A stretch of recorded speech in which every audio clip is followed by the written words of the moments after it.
Hello and welcome. Today I have my brother on the podcast, Elliot Turner. In this episode, we talk about his trip to Central America and what he learned from his amazing experience, and the first book that he ever finished by himself and how that impacted his life. We also talk about his dreams and aspirations for his drumming career and why he loves it so much. So can't wait for you guys to listen and enjoy. Boom, we're recording. You're cutting out all the lisps, by the way. I got new braces today, so it really hurts my It's okay. Don't worry about it. Don't worry about it. It's fine. All right. Well, Elliot, I'm super happy to have you on the podcast today. How are you doing? A bit tired, but it's been a good day. Yeah? Yeah. All right. So today I wanted to talk about you and your journey, and I wanted to start off with the first book that you ever finished, because you have a little trouble with reading, and I want to know why this book was easy for you to finish and what was so interesting about it. So, what was the first book? I've only ever finished one book on my own. I mean, I've read books with other people, but the main book that I finished with myself is Type Talk by Myers Briggs. So it's just a Myers Briggs book. So, what is Myers Briggs? Myers Briggs. Myers Briggs and the Enneagram, and how have they affected how you view yourself? I kind of knew what my type was before I read the book. I mean, but I've learned more about it as I read the book. But What does it mean? What are types like? Types are like if you're an extrovert and introvert, and then you have more things. So it's not just extrovert and introvert. So you can have like a feeler and a sensor. So if you're a feeler, you have you think with your emotions before. No, It's okay. No, it's feeling and thinking. I got it wrong. Feeling, thinking. Okay. Feeling and thinking. That's like where people who are like thinkers, which are T's, they think before they feel about things. So, say I was having a hard or a rough day, like with life. A T would be someone to think about, who thinks about what's happening, rather than a feeler who would be someone who would probably talk about what they're feeling, and yeah, you'd be upset basically. So you're a feeler. Yeah, I'm a feeler. Yeah. So I'm an ENFJ. ENFJ. So what does J mean? Extrovert, intuitive, feeler. J, I can't remember what it means. So do you remember what the N is? Yeah, intuitive. Intuitive. What does that mean? An intuitive is where you, so that it's intuitive and sensor, and sensor is someone who really notices what's around them. Intuitive is you really think and kind of learn about what's close to you. So if you're just being observant. Being observant. Yeah. Okay. Yeah. So how has the Myers Briggs affected how you view yourself? It's made me realize that I'm an outgoing person, so I'm an extrovert, obviously. So I like being around people, but also I feel like being an F as well. It's I need to learn how to not be too emotional, but also I can be emotional because that's okay as well.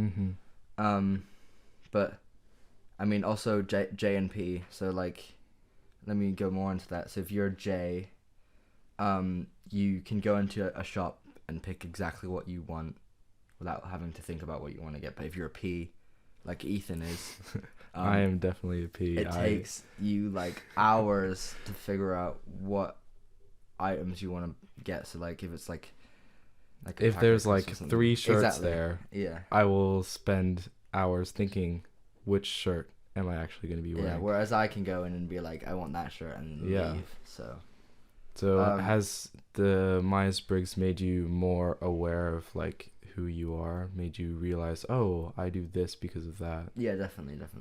Well, it's definitely with you deciding stuff and. Oh yeah, when I was on the trip with Dad to Central America, I did I was really good at not having to worry about like I knew what I wanted to do in advance. Mm-hmm.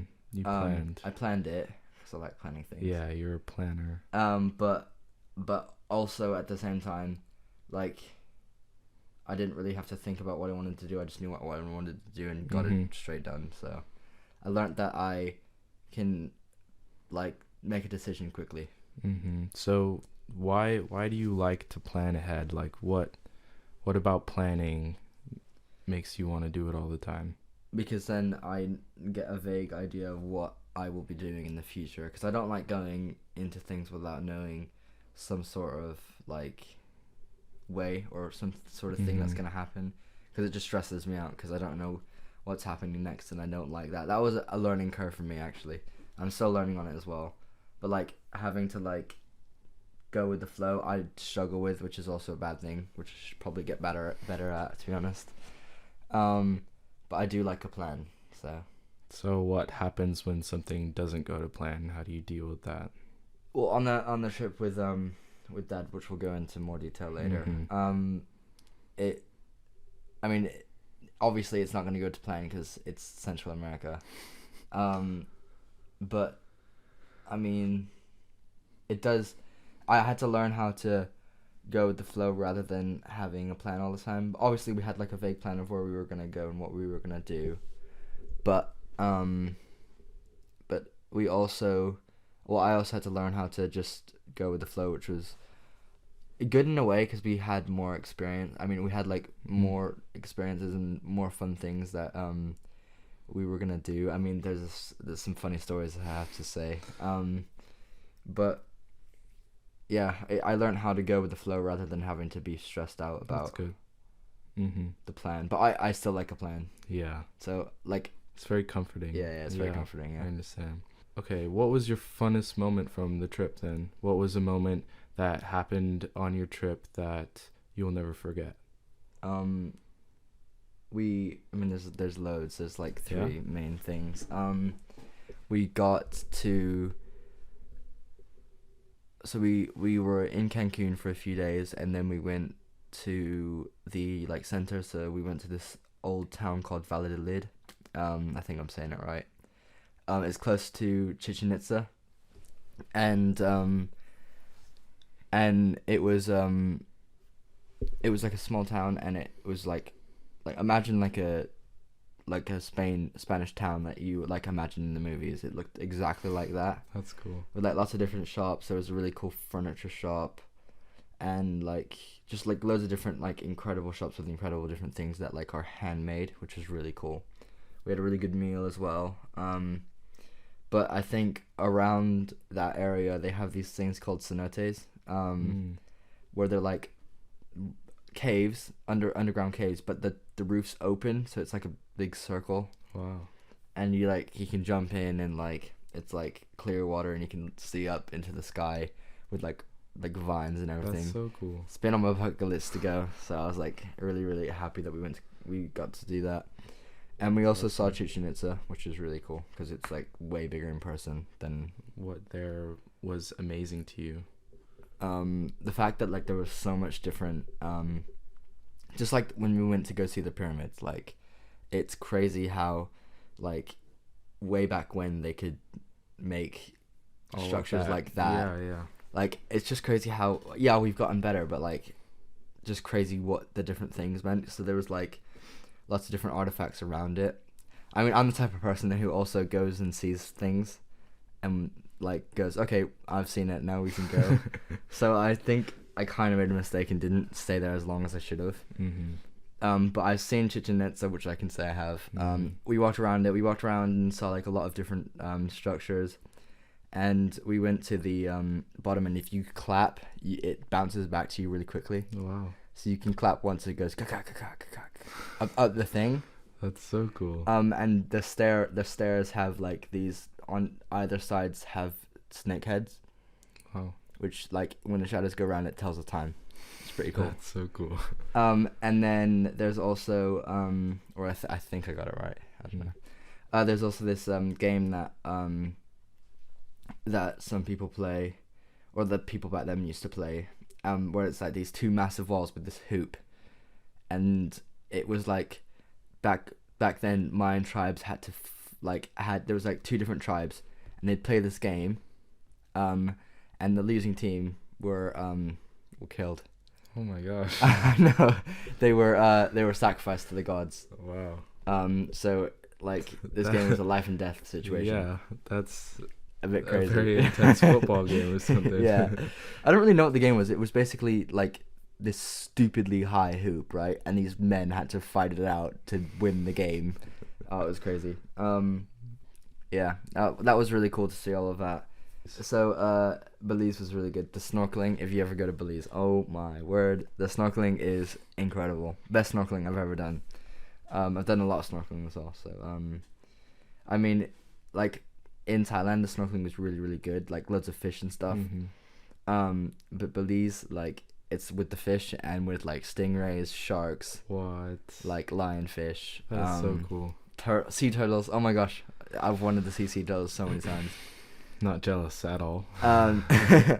We went.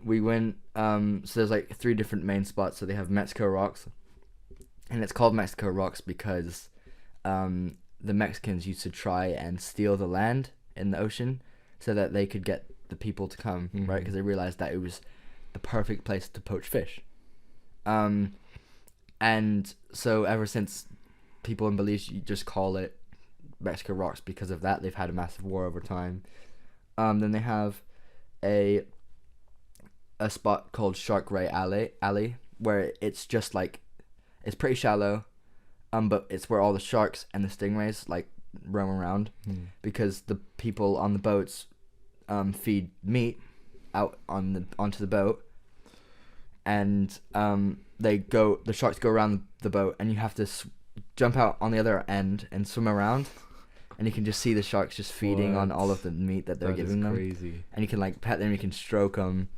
Oh my gosh, it was scary like when you jump in, but then after a while it's kind of just like it's amazing. It's just amazing because Wow. it's just like big fish basically. That's so cool. And then you have like the stingrays down at the bottom swimming around. And they're amazing. Stingrays This is are a like crazy trip. I can't. it was crazy. And like it was a dream come true. Wow, that's amazing. Yeah, that was really good. Belize was a massive highlight. That's so cool. Yeah, and then Guatemala. This just keeps going, man. Keeps going. I didn't know how much there was. Keep going. I love Guatemala, we like drove all the way down Belize in this chicken bus. Oh my gosh, these buses are like old American school buses. So there aren't chickens in the bus? I mean, sometimes there can be chicken buses. I mean, sometimes there can be chickens in the bus. The one we were in didn't have chickens actually. Yeah. But anyway, we were driving down Belize in this chicken bus, and they paint the buses all different crazy colors, which was really cool. Should have got photos of that. We did. We had photos. We got photos. That's so cool. And we drove 8 hours in this bus, really long, slow drive. But it was nowhere near as bad as Ethan's Madagascan buses. That's another topic for another episode.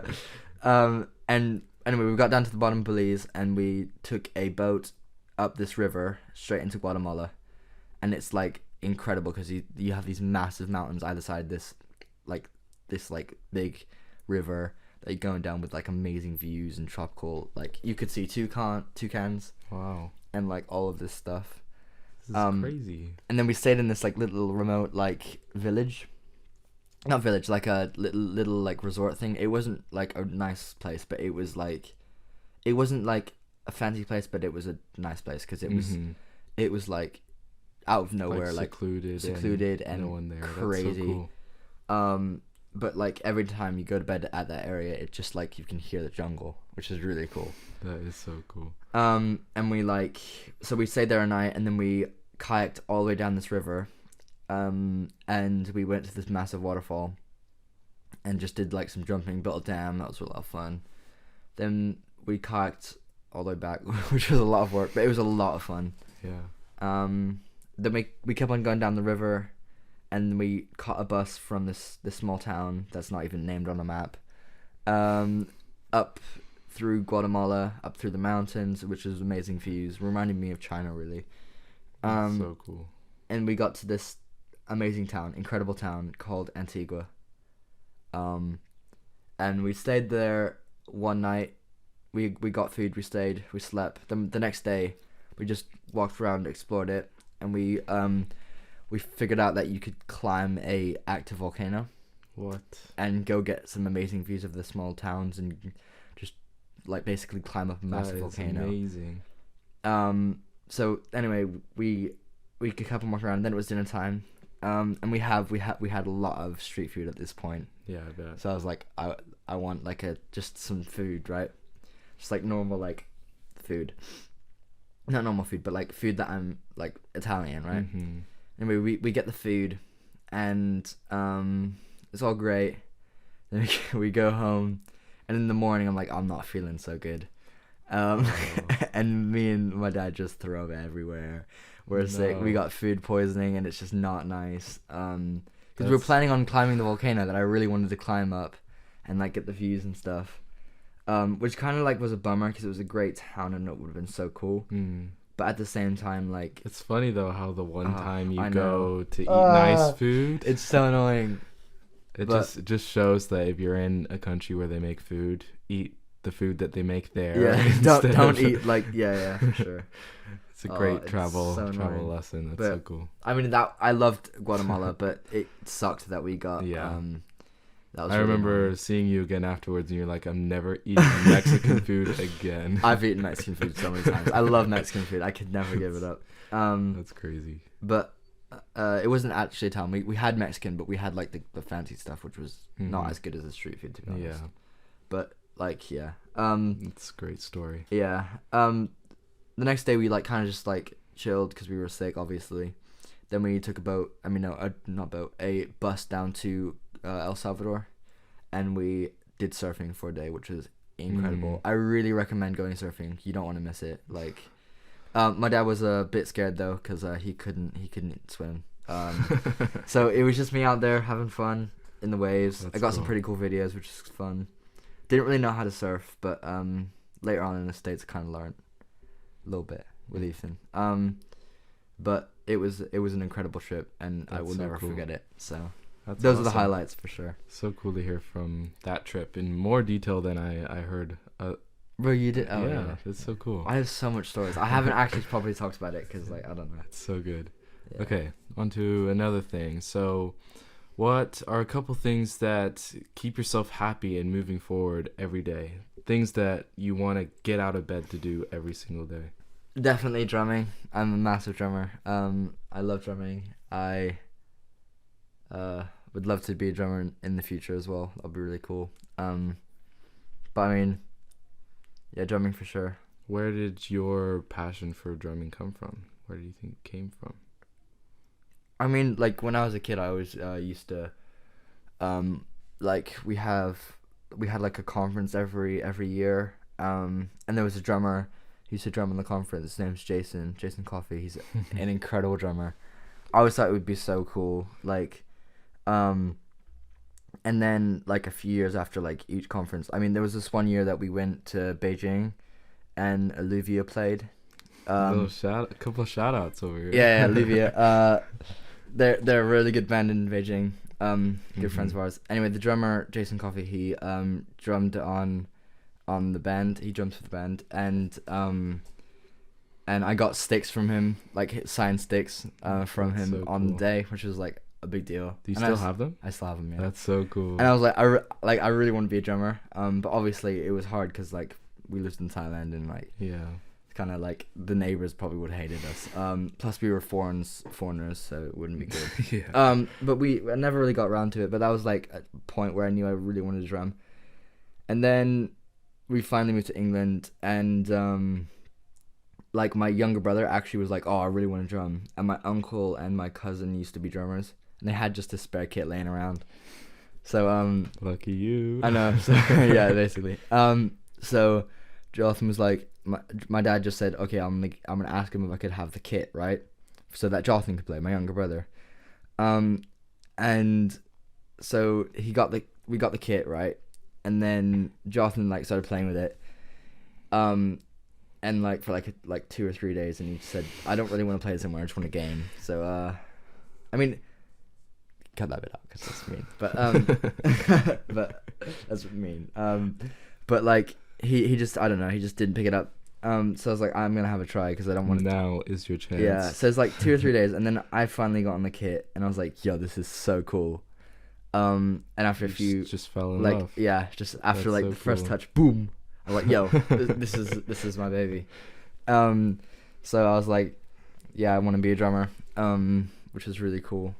That's awesome. So a lot of work went into that, Mm-hmm. and 5 years later, it's like, four and a bit. Do you have any 5. goals, like within the next 5 years, of things you want to achieve as a drummer? Let's just talk about the goals that I've achieved. Like, bro, I'm quite proud of them. I am very happy that I have been able to like keep drumming going. Yeah, it's amazing. It's really cool. I got into BOA, which is a big deal. What is BOA? Have you not talked about it? I have, but like for you. For me, yeah. I go to BOA year 10, 11, so like stage 5, stage 4, key stage 4. So I'm doing my GCSEs, but I'm also doing BTEC drumming on top of that, which is really cool because I get to like do a lot more drumming than I would usually do in a normal school. So, I mean, it's been so much fun. I've been able to do like this massive gig with like monitors, just crazy like musical stuff. And like this school, like I could probably really make it if I keep on putting the effort in, which would be really, really awesome. That's so cool. My goals in the next 5 years, definitely to improve, like just be like an all-round drummer and like improve in like all of the different aspects of drumming, which would be really cool. Also get my content out there, so like get drumming videos out there and stuff. That'd be awesome. And learn how to make music that I can drum to as well, like on Logic Pro, which would be really cool, because I do some of that at school as well. And I'll also do some more gigs as well. That'd be cool. Maybe do a DTS as well in worship and stuff. That would be really cool. That'd be so cool. Yeah. So to end our conversation, one last question. When you're at the end of your life, how do you want people to remember you? Bro, that's a deep question. I want people to remember me as a cool dad, a cool grandpa. It's awesome. A sick drummer, obviously. Obviously. And just like a funny guy to be around. So yeah. So what are you gonna do to try and like lead towards all those things? Keep practicing the drums. Learn some jokes. Yeah, learn some jokes. Bro, I have good jokes. You're working on it. And probably just enjoy life, I guess. Yeah, that's definitely. Awesome. I think we should end it with a joke. You have any jokes? Let me think.